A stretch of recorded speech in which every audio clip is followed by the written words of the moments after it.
একটা football match 90 মিনিটের একটা খেলা, আর তার জন্য কিনা চিরতরে স্তব্ধ হয়ে গেল 21 বছরের একটা তরতাজা প্রাণ, ধূলিসাৎ হয়ে গেল একটা গোটা পরিবার, আর মাত্র 2 মাসের একটা নিষ্পাপ কন্যা সন্তান পৃথিবীর আলো দেখার আগেই হারালো তার বাবাকে। হ্যাঁ, বলছিলাম ব্রাজিলের হার সহ্য করতে না পেরে কুষ্টিয়ার কুমারখালীতে রতন নামের এক তরুণ সমর্থকের আত্মহননের এই মর্মান্তিক ঘটনার কথা, যা পুরো দেশকে নাড়িয়ে দিয়েছে। কিন্তু আমাদের প্রশ্ন, কোথায় ভিন্ন দেশের একটা ফুটবল দল আর কোথায় নিজের মহামূল্যবান জীবন? একবারও কি রতনের মনে হলো না ব্রাজিলের নেইমার কিংবা কোটি কোটি টাকা কামানোর খেলোয়াড়দের চেয়ে তার নিজের পরিবার, তার 2 মাসের ছোট্ট কলিজার টুকরো সন্তানের মূল্য অনেক বেশি ছিল? আজ সময় এসেছে আমাদের এই সোনার বাংলার তরুণ সমাজের এই অন্ধ আবেগের ব্যবচ্ছেদ করার। তাহলে দেখতে থাকুন, চলুন ঘটনার গভীরে যাওয়া যাক। সময়টা ছিল গত রোববার গভীর রাত। বিশ্বকাপের হাই ভোল্টেজ ম্যাচে মাঠে নেমেছিল ব্রাজিল।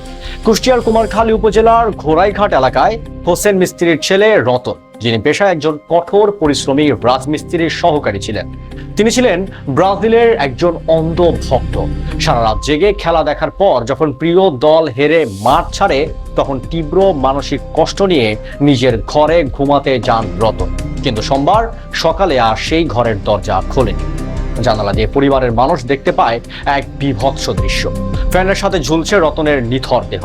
স্থানীয় হাসপাতালে নিয়ে যাওয়া হলে চিকিৎসকেরা তাকে মৃত ঘোষণা করেন। খেলাধুলা যেখানে বিনোদনের মাধ্যম, সেখানে রতনের এই চরম সিদ্ধান্ত আমাদের স্তব্ধ করে দেয়। এখন প্রশ্ন হচ্ছে, রতন কেন এমনটা করলেন? পরিবারের দাবি শুধু ব্রাজিলের পরাজয় নয়, বরং পরাজয়ের পর প্রতিপক্ষ সমর্থকদের মাত্রাতিরিক্ত কটাক্ষ, উপহাস আর নিষ্ঠুর ট্রোলিং সহ্য করতে না পেরে মানসিকভাবে ভেঙে পড়েছিল এই তরুণ। এখানে আমাদের সমাজকে কাঠগড়ায় দাঁড় করাতে হবে। আমরা যারা খেলা নিয়ে ট্রল করি, ট্রলের নামে অন্যকে মানসিক নির্যাতন করি, আমরা কি একবারও ভাবি সামনের মানুষটার মানসিক অবস্থা কেমন?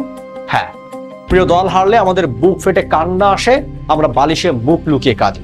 নেইমারের বিদায়ের খবরে অঝরে চোখ দিয়ে পানি পড়ে, এটাই স্বাভাবিক আবেগ।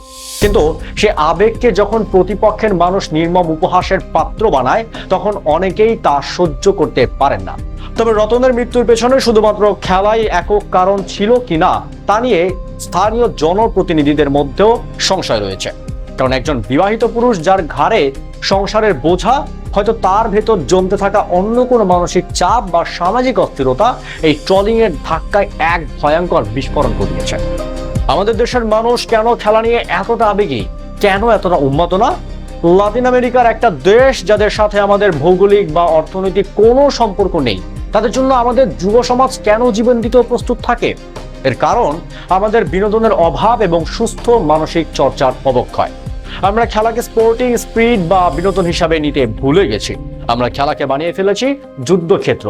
মনে রাখবেন, আপনি ব্রাজিলের জন্য যতই কাঁদেন না কেন, আপনার এই আত্মত্যাগের খবর নেইমার কিংবা ব্রাজিল ফুটবল ফেডারেশনের কিচ্ছুই যায় আসে না। আজ আমাদের পুরো তরুণ সমাজকে এক কঠিন শিক্ষার মুখোমুখি দাঁড় করাতে চাই। আবেগ নিয়ন্ত্রণ করতে শিখুন। ফুটবল একটা খেলা মাত্র, জীবন নয়। আপনার জীবনের দাম কোনো ট্রফি বা কোনো ফুটবলারের চেয়ে কোটি গুণ বেশি। আপনি চলে গেলে নেইমারের কিচ্ছু যাবে আসবে না। হয়তো একটু শোকাহত হবে, ব্রাজিলে কিছু পত্রিকায় নিউজ পাবলিশ হবে, কিন্তু আপনার পরিবারের এগুলোতে পেট ভরবে না। স্ত্রী পাবে না তার স্বামীকে, সন্তান পাবে না তার বাবাকে, আর আপনার ওই 2 মাসের কন্যা সন্তানটি সারা জীবনের জন্য এতিম হয়ে যাবে। তার ভবিষ্যৎ অন্ধকার হয়ে যাবে। আর দ্বিতীয় কঠিন শিক্ষাটি সমাজের সেই তথাকথিত ট্রোলারদের জন্য, যারা অন্যের পরাজয় নিয়ে নোংরা উপহাস করেন। বন্ধ করুন এই নিষ্ঠুর ট্রলিং। আপনার সামান্য একটা কমেন্ট, একটা উপহাস বা একটা কটূক্তি হয়তো আপনার কাছে স্রেফ মজা, কিন্তু অন্য একটা মানুষের কাছে তা বিষের মতো কাজ করতে পারে। তাকে ট্রল করে আত্মহত্যার মুখে ঠেলে দেওয়াও এক ধরনের মানসিক অপরাধ। আসুন খেলাকে খেলার জায়গায় রাখি, বিনোদনকে বিনোদন হিসাবে উপভোগ করি। রতনের এই চলে যাওয়া যেন আমাদের সমাজের শেষ ট্র্যাজেডি হয়। ভালো থাকুক পৃথিবীর সব সন্তান, সুস্থ থাকুন আমাদের মানসিকতা। ধন্যবাদ।